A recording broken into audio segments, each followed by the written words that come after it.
Le paludisme a emporté 600 000 personnes en 2021, dont la plupart sont des enfants. Aujourd'hui, le Ghana et le Nigeria sont devenus les premiers pays à approuver le déploiement d'un vaccin contre la malaria, à la suite d'essais médicaux approfondis dans plusieurs pays africains.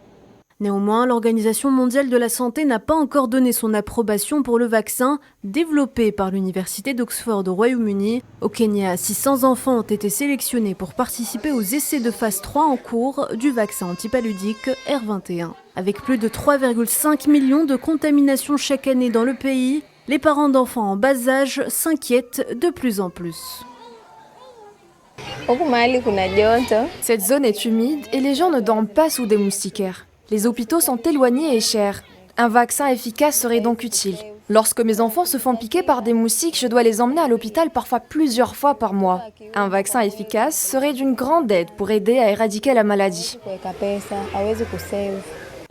Francis Ndungu est immunologiste du paludisme au Kemri Wellcome Trust. Selon lui, l'Afrique est la plus concernée par la maladie.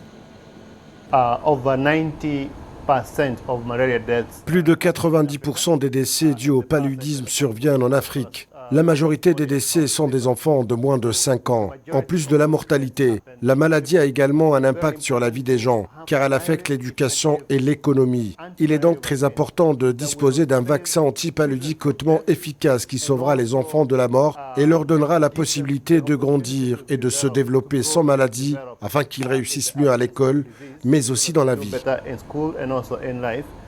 Le nouveau vaccin R21 suscite l'optimisme. Les résultats préliminaires suggèrent qu'il est bien plus efficace que le vaccin antipaludique RTS, le seul actuellement autorisé par l'OMS. D'ici 2030, l'Organisation mondiale de la santé espère réduire d'au moins 90% le taux de mortalité lié à la maladie.